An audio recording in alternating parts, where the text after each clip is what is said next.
It turns out we need a message. We, as in you and I. Because, if you didn't know, this is a collective situation. And I am not excluded. I tried. For those who have been here, they know I tried to exclude myself.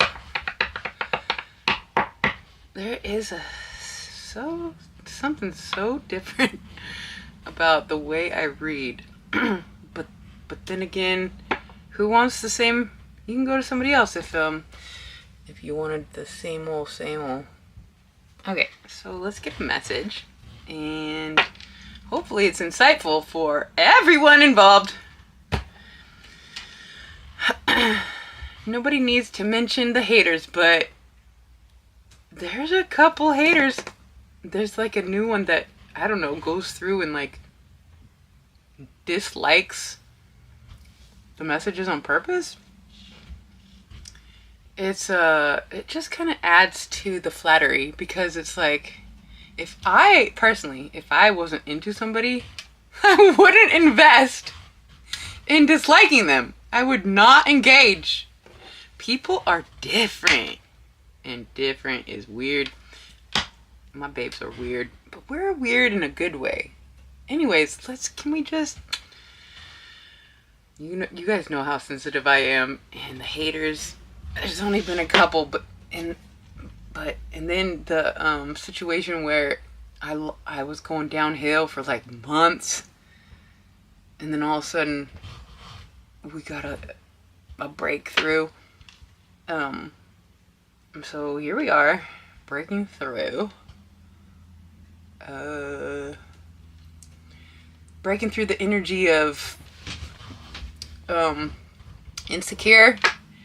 For sure, there's no shame, guilt, or misplaced confidence, because some people think the energy of confidence is arrogance, but really it's confidence.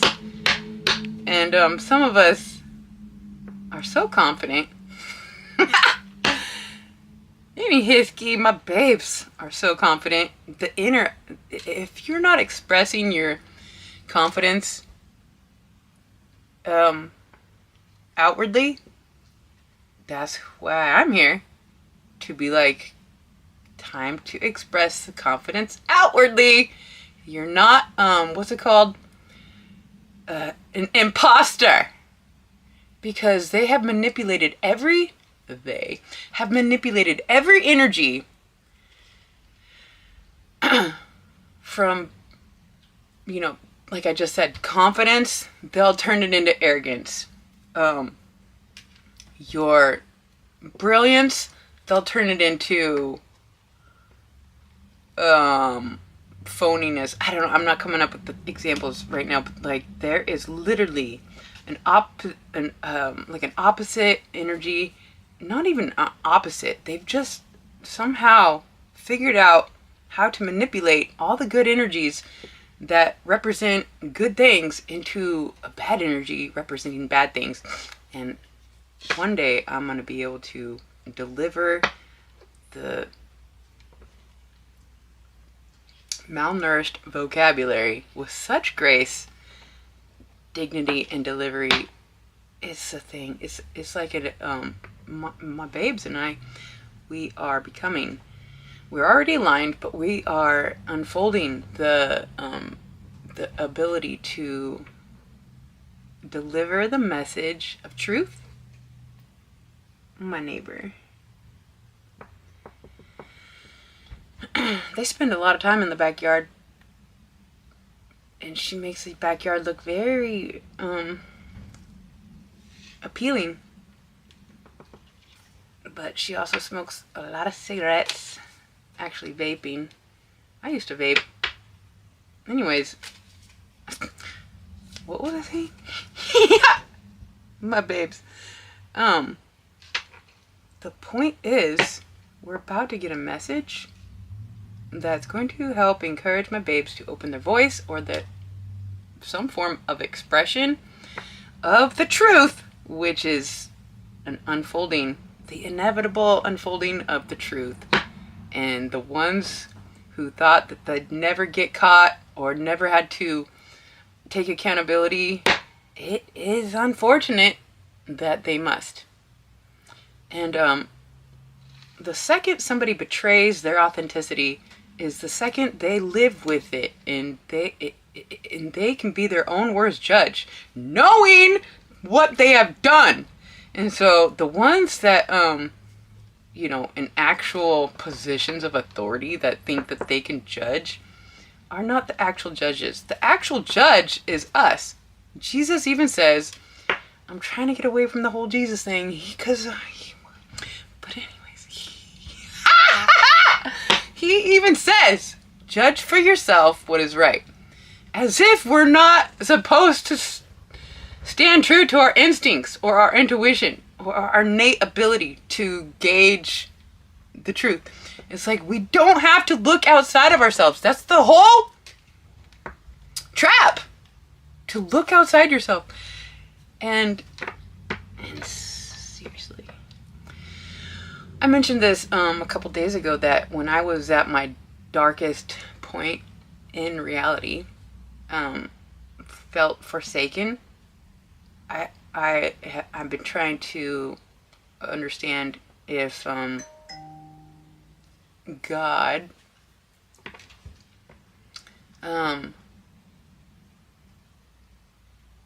really forsake me or wanted me to engage in my own personal power.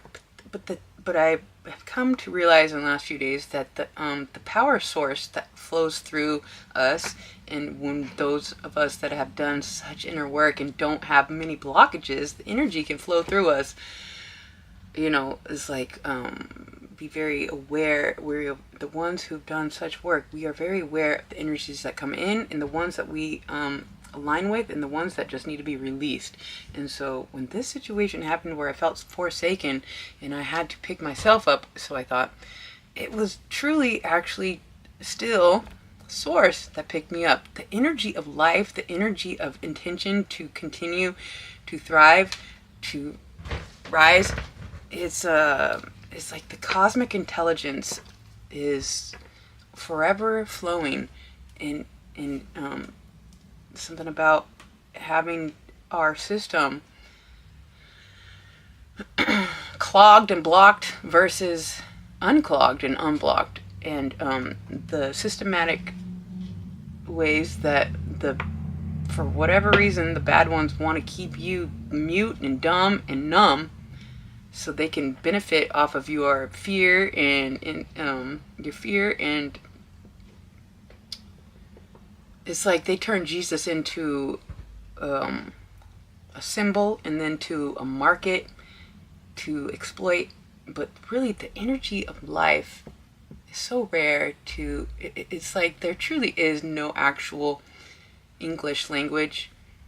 When I get really aligned with the source energy, it's my inner dialogue is skirbish. There is like a tongue that it sounds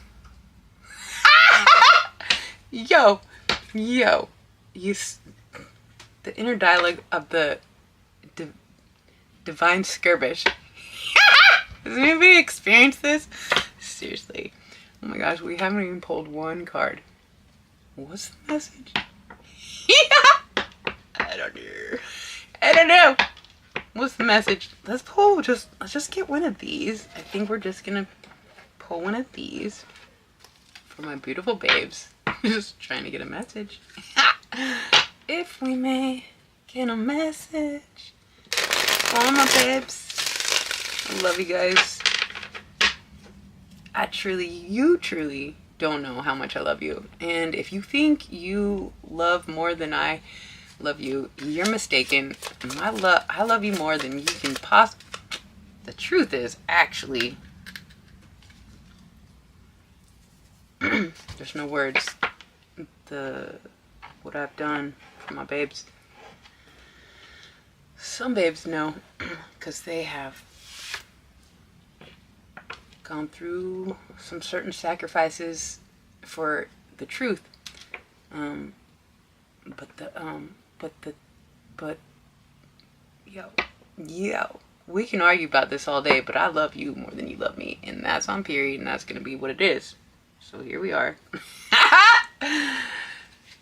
Where I just shed my love on my babes who are so magnificent, and the energies that are opposing us, even the Father, God's source energy, is so, it's like Mama Gaia and the consciousness that comes through certain vessels of Mama have to be like, yo, the Father is not as forgiving as you think. We have to be perfect, actually. And so some of us have gone through the initiations, the trials, the tribulations, the worst of the worst, and still came out with an open heart and an expanded love, actually. So, as brutal as certain initiations or trials or tests that are presented, thank goodness there are enough of us, the babes, and a few of us, and more that are overcoming these, passing the tests of divinity and aligning with the essence of truth. And so, what's this? I don't even know. Reconsider and improvise. I don't think we've got this one. What does it say? When you come to a roadblock, take a detour and see it as an opportunity to experience new things in life. You know, just earlier I was looking back at certain doors being shut or exes exiting left, or, you know, opportunities that got blocked. It's like, if I had been able to engage in those avenues, I wouldn't be right here. And it's so obvious looking back that this is so much more fulfilling, and it trumps all of those opportunities with such magnitude. It is literally uncomparable. So just know that if you come into a roadblock, it says reconsider and improvise. So often we let what we think is a failure or a blockage to define our essence or our worth or our direction, and it is just truly not the case. The message I had also today, many times I've had this message, what is that the past serves the purpose, but like to move forward and to not let the past define you, but let the future of your vision present it into a more definition of definition, a more definition of definition. What is happening here? I don't know. You guys are crazy and I can't get enough. So here we are. I'm just gonna get one more Moonology card. My babes, just trying to get a message. The depth of my love for you guys is out of this world. I don't know if you know. Some of you might. We have worked through your feelings, last quarter moon in Aries. Why do I feel called to say my Chiron is in Aries at 29 degrees? The wounded healer experienced the whole thing. It's like, that's the first house. It's like, this is just the beginning. I feel like well, because time is not linear and I can't tap into all my past, present, and future energies, but I feel kind of like 29 degrees Aries in the first house. Is that the first house? Aries, I'm tripping. I think Aries is the first house. But anyways, I feel like I have 11 more houses, and then the 13th house, which is apparently where we're... possibly in right now. Anyways, all the energies that need to be experienced and understood or overcome or embodied is like a forever unfolding, because, well, to hold eternity all within, or to hold a whole galaxy within, is it's just a speck in the infinite universe, and the dualities and the contrasts and the polarities and the paradoxities and all the fucking energies that are opposite working together on the same, but on different sides of the same coin. It's exhausting. But wouldn't it be so boring if it was just one system with one reality, with one way, and more like a black and white situation? And that's, I think, more or less like the opposite, like the ones that can't see past the 3D. It's like, that's like the reality that they live in. They just think it's this, it's like Tron. It's like the electric realm and the flesh realm, and then the merging of those realms. Which, when are they gonna come out with the second Tron, where she escapes, or the two kids escape after going through the portal, and they're on the motorcycle embracing the sunrise? It's like, and then what? It's like, what is the next movie? I cannot wait for this next movie to come out. Is that a thing? Like, could we just work on that? Anyways. Seriously, too much coffee. Work through your feelings and reconsider and improvise, because guess what? You have the power. You're the ones. And it's time for the rise of the babes. And ultimately recognizing the truth and expressing it through your unique, beautiful expression. So that's what I'm here to encourage my babes to do. I hope that helped all of you guys so much. Until next time.